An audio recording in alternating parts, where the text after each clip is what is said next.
Amém. Vamos nos colocar de pé em reverência à palavra. Convido a todos os irmãos a abrirem as suas Bíblias no primeiro livro de Reis, capítulo 19. E eu quero ler a partir do versículo 19. Primeiro livro de Reis, 19, capítulo 19, versículo 19. Amém? Está escrito assim: Partiu, pois, Elias dali e achou a Eliseu, filho de Safate, que andava lavrando com 12 juntas de bois adiante dele, e ele estava com a 12ª. Elias passou por ele e lançou a sua capa sobre ele. Então deixou ele os bois e correu após Elias e disse: Deixa-me beijar a meu pai e a minha mãe, e então te seguirei. E ele lhe disse: Vai e volta, porque que te tenho eu feito? Voltou, pois, de atrás dele, e tomou uma junta de bois, e os matou, e com os aparelhos dos bois cozeu as carnes, e as deu ao povo, e comeram. Então se levantou e seguiu a Elias, e o servia. Vamos orar. Pai, esta é a tua palavra, Senhor. E nós estamos aqui, Senhor, com o nosso coração, Senhor, desejoso de ouvir aquilo que o teu Espírito Santo tem para falar conosco, Senhor.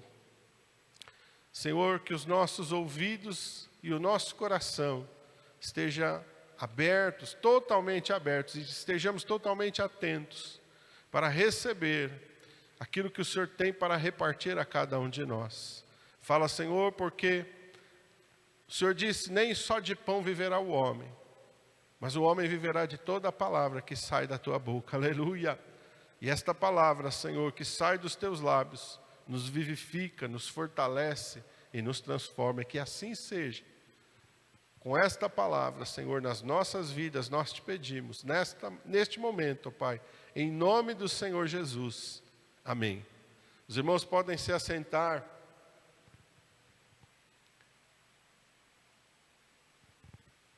Esta passagem nos mostra o chamado de Eliseu. E quando a gente fala em chamado, às vezes a gente tem uma interpretação de que não é todo mundo que é chamado. E Jesus realmente disse, né? Que nem todos são, muitos são chamados, mas poucos são escolhidos, né? Mas nós abraçamos o Evangelho por um chamado de Deus. O Senhor nos chamou para servirmos a Ele. E às vezes a gente acha que o chamado só quer dizer ministério. Não, o chamado é para servir ao Senhor, para entregar a nossa vida a Ele. Chamado é quando a gente ouve o Evangelho e aquela palavra do Evangelho, ela começa a arder dentro de nós. E pela ação do Espírito Santo, nós somos gerados de novo, amém? Então nós ouvimos um chamado de Deus. Nós ouvimos a voz de Deus. Ninguém se converte sem ouvir a voz de Deus. Jesus disse: eu sou o bom pastor e as minhas ovelhas ouvem a minha voz e conhecem a minha voz. Então, se nós somos ovelhas do Senhor Jesus, foi porque nós ouvimos a sua voz, soubemos discernir a sua voz e obedecemos a sua voz. E o pastor, ele vai guiando as ovelhas, e as ovelhas têm que estar atentas. Onde o pastor vai chamando, as ovelhas vão estar ali.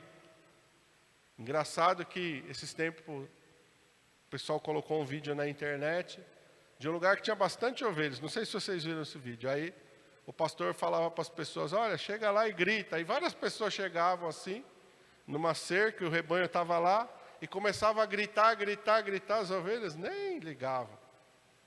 E aí quando o pastor chega e chama, imediatamente as ovelhas todas vêm para aquele ponto. E ele estava ilustrando com isso essa passagem que Jesus fala: as minhas ovelhas conhecem a minha voz. Elas não conhecem a voz do estranho, mas elas conhecem a minha voz, elas ouvem a minha voz e elas obedecem a minha voz. E é exatamente o que esse texto nos mostra? Mostra um chamado. Amém? Então nós que somos ovelhas do Senhor Jesus Cristo, temos um chamado. Chamado para segui-lo, chamado para servi-lo, chamado para deixarmos as coisas do mundo para trás e seguirmos numa caminhada com o Senhor Jesus Cristo, rumo à Canaã celestial. E aqui no versículo de número 19, diz assim: partiu Elias dali e achou a Eliseu, filho de Safate, que andava lavrando com 12 juntas de bois adiante dele, e ele estava com a 12ª. E o que acontece? Elias passa por ele e lança a sua capa sobre ele. O que isso quer dizer? O que Elias fez esse gesto? E o que esse gesto significa? Significou para a vida de Eliseu e significa para as nossas vidas. Nós precisamos entender. E Deus, muitas vezes, Ele vai fazer algumas coisas que têm um significado espiritual. Não foi por acaso que Elias lançou a sua capa sobre Eliseu. Ele fez algo no mundo espiritual, que nós vamos entender quando a gente ler aqui, que está lá no Evangelho de Lucas, no capítulo 1, versículo 35.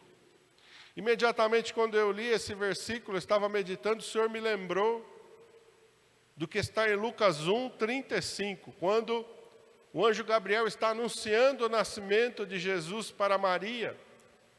E ele vai anunciando, ele vai proclamando, e de repente Maria diz: mas como isso vai acontecer?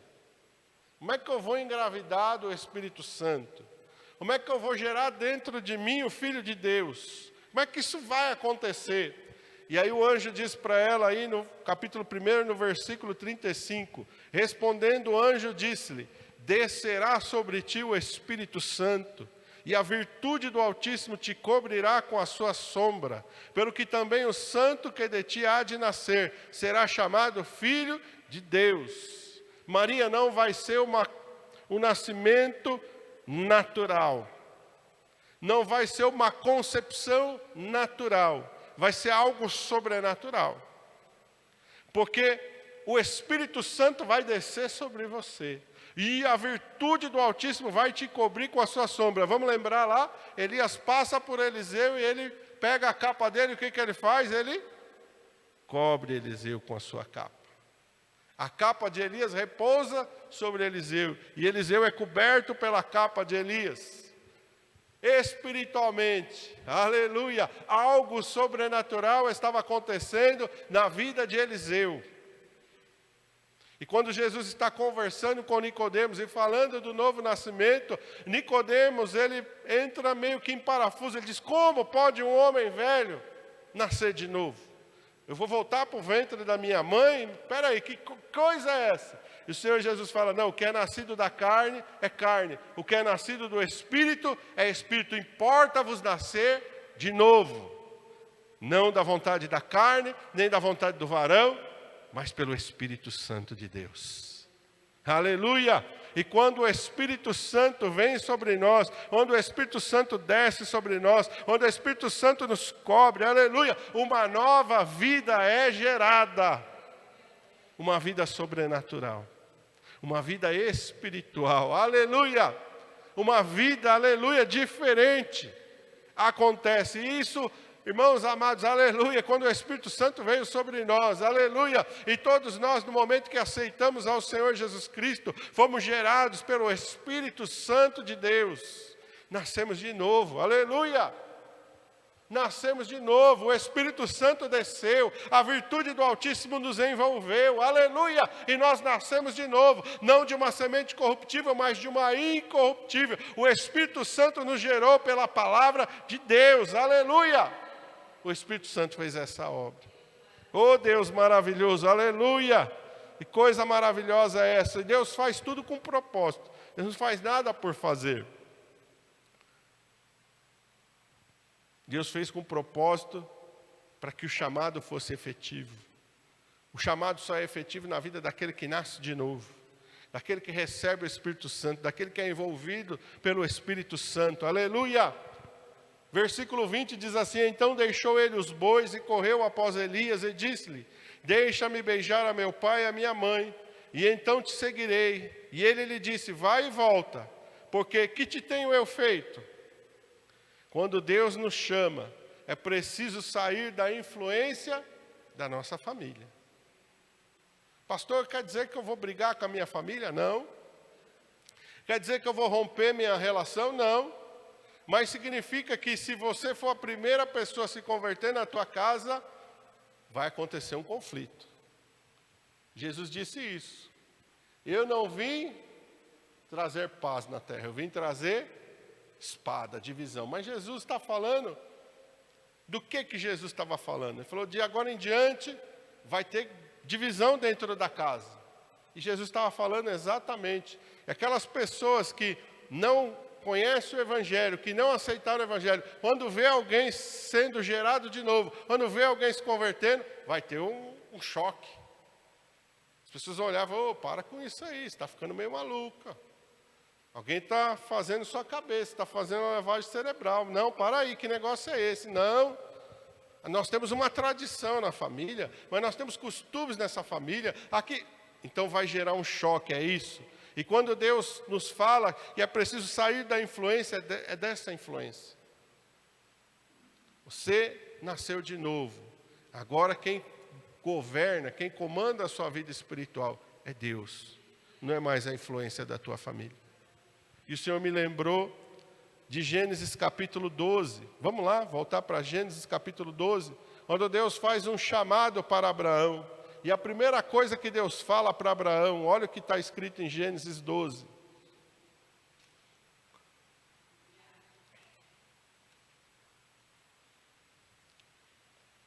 Gênesis 12, versículo 1. Está escrito assim, ora, o Senhor disse a Abraão, sai da tua terra, sai da tua parentela, sai da casa de teu pai, e vai para a terra que eu te mostrarei. Sai da influência da tua família. Sai. Para atender o chamado de Deus, você tem que sair da influência da tua família. Eu vou ser crente. Aí o pai diz, não, você não vai ser crente não, na minha casa, que eu não aceito crente não. E aí, irmão? A mãe vai dizer, não, meu filho, você vai ser crente? Não. Não, quando você nasceu, quando a mãe estava grávida de você, eu te consagrei para isso, para aquilo. Eu fiz uma promessa. E aí, irmão? A gente tem que romper com essas coisas. Amém? Elias ouve Eliseu falando, não, eu tenho que ir lá me despedir dos meus pais. Elias já sabia que ia haver algo de, vamos dizer assim, um laço que precisava ser rompido. Elias disse, vai e volta. Porque você sabe o que Deus fez na tua vida. Vai e volta, vai e não fica não, vai e volta. Vai lá, se despede, beija, rompe o laço e volta.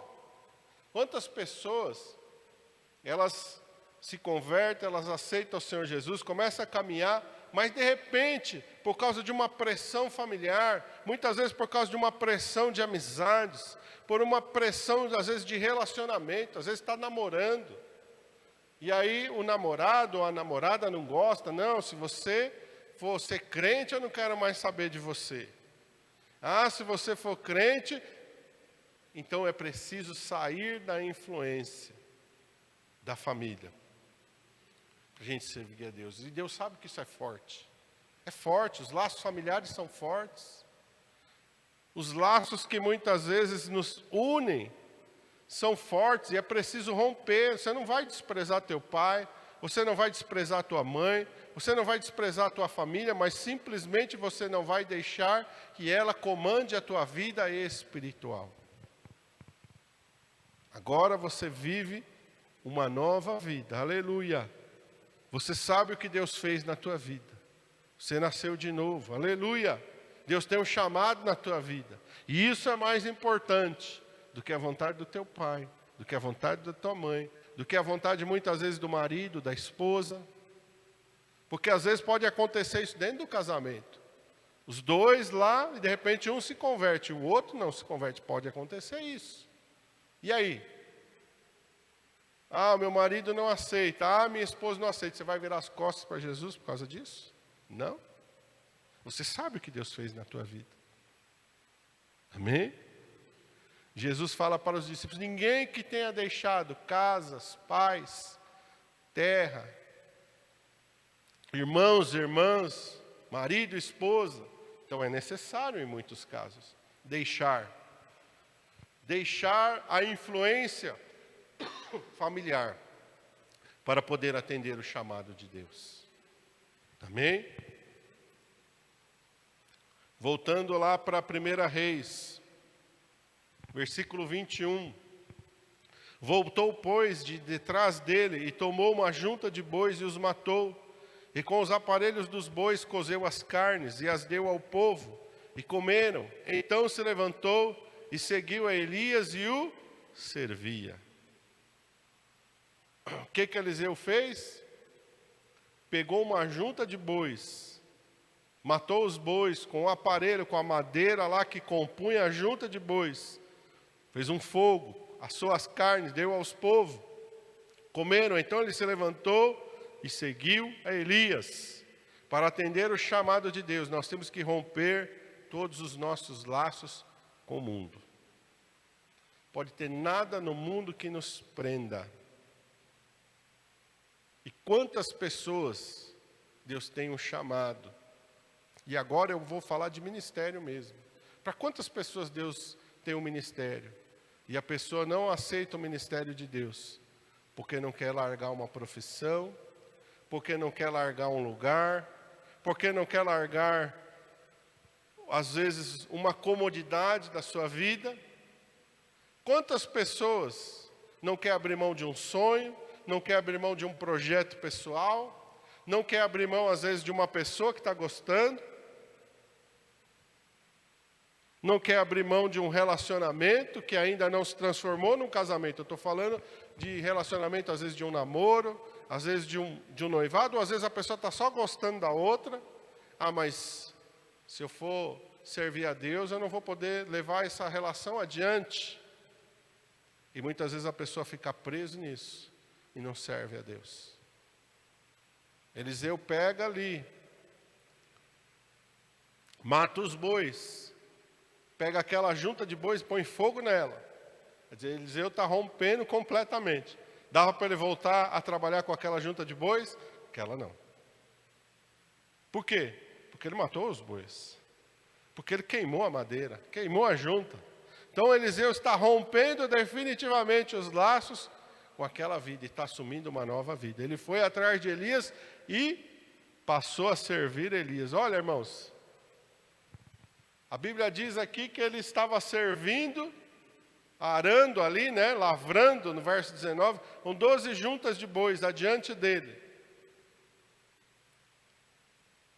Tinha uma família que tinha uma propriedade, que tinha posses. E quem sabe ele era o encarregado da família de estar cuidando daquilo ali. E de repente ele rompe com tudo aquilo ali. E ele vamos dizer assim, de ser o filho do dono que está mandando, que está dando ordem, faz isso, faz aquilo. Ele passou a ser um servo.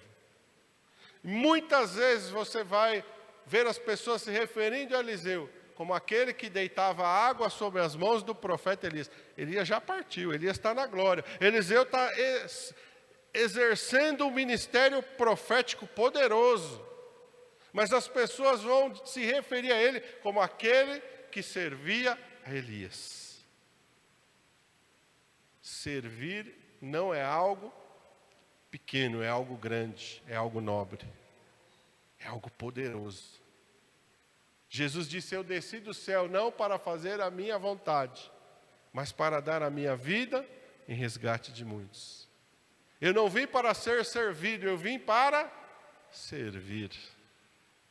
Quando os discípulos estavam disputando quem era o maior, Jesus disse: aquele que quiser ser o maior entre vós, seja o vosso servo. Seja aquele que serve.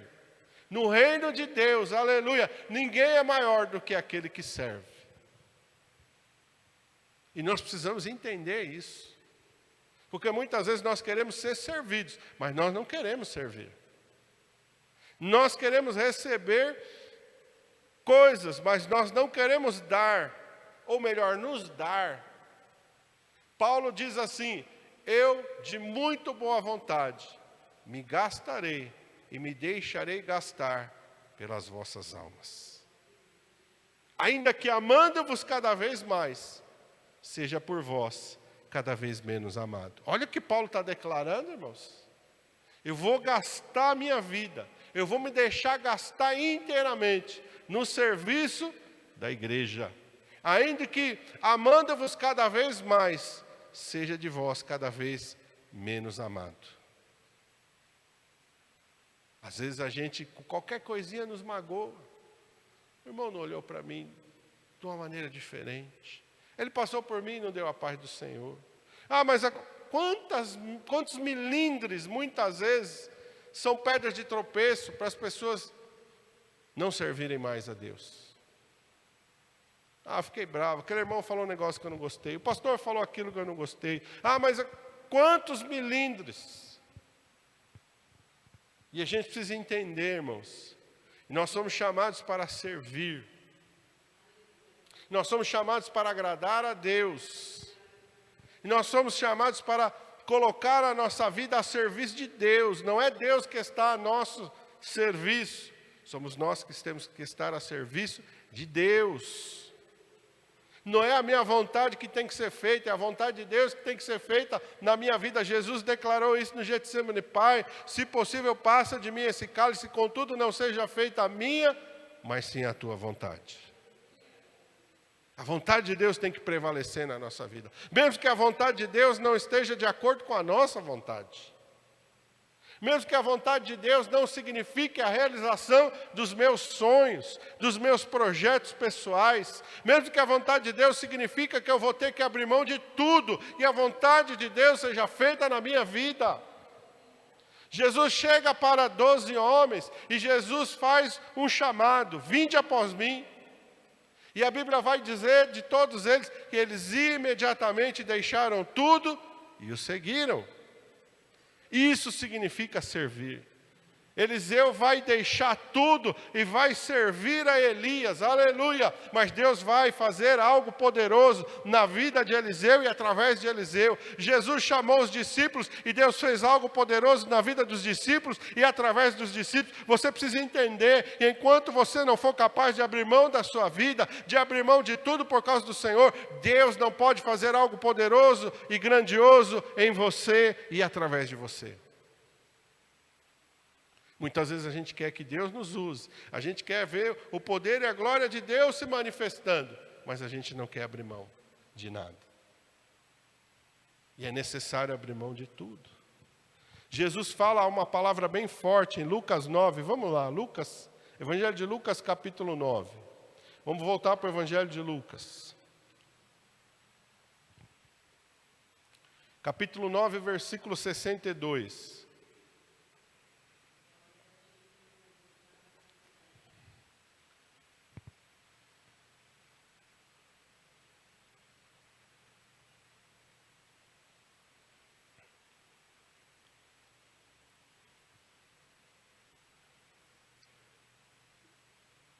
Está falando acerca daqueles que seguem a Jesus, acerca daqueles que seguem, amém? Aqueles que recebem o chamado, daqueles que vão obedecer o chamado de Deus. E no versículo 62, Jesus diz assim: ninguém que lança a mão do arado e olha para trás é apto para o reino de Deus. O que é olhar para trás?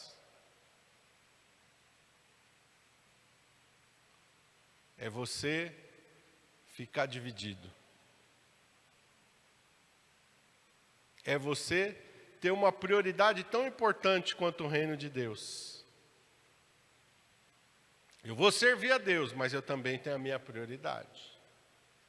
E no dia que a minha prioridade for mais importante, ou conflitar com com a vontade de Deus, eu vou escolher a minha prioridade. Jesus disse, não serve.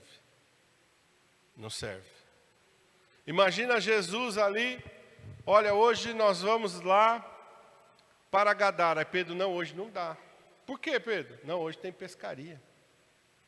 Hoje tem que pescar, hoje é a lua tal que vai dar muito peixe e tal, então vou trabalhar. E aí? Ô Mateus, não, hoje Senhor não posso, porque é o dia importante na coletoria. Tem que fechar o balanço da coletoria para entregar na mão dos romanos, porque se não bater lá as contas certinhas, os romanos vão vir, ó, pedir minha cabeça. Ninguém que lança a mão do arado e olha para trás é apto para o reino de Deus. Quando Elias passa e chama Eliseu, Eliseu entendeu.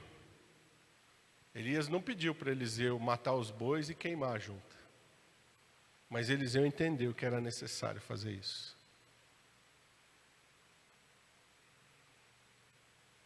E a gente olha para os discípulos e vê que eles entenderam isso. Pedro faz aquela pesca maravilhosa com Jesus dentro do barco. A Bíblia diz que eles arrastam o barco, o dele de André e o de Tiago e de João, arrastam para a praia. Os barcos estão cheios, tem uma quantidade enorme de peixes.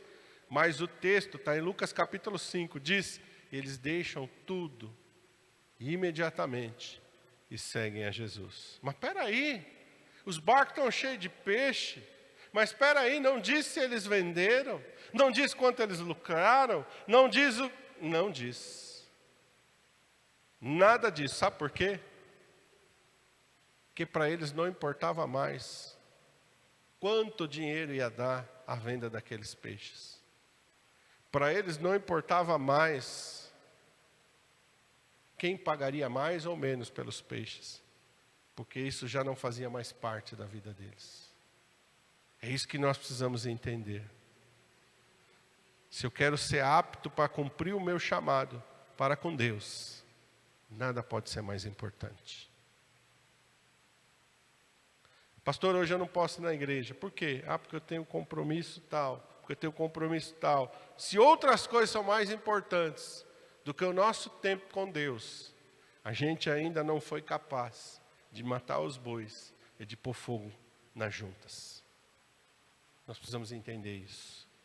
Pastor, quer dizer então que é mais importante do que tudo? Sim. Servir a Deus é mais importante do que tudo. E a gente precisa entender isso. Às vezes a gente ainda não entendeu. E Deus não vai, muitas vezes, insistir naquilo que é bem claro através da sua palavra. Elias não fez qualquer menção ao que Eliseu deveria fazer. Eliseu sabia o que deveria fazer. A gente sabe quando a gente não está dando a Deus a prioridade devida. A gente sabe quando a gente não está colocando o reino de Deus e a sua justiça em primeiro lugar. A gente sabe quando a gente está deixando outras coisas estarem em primeiro lugar na nossa vida. Deus não precisa falar, a gente sabe. Amém? Vamos ficar de pé?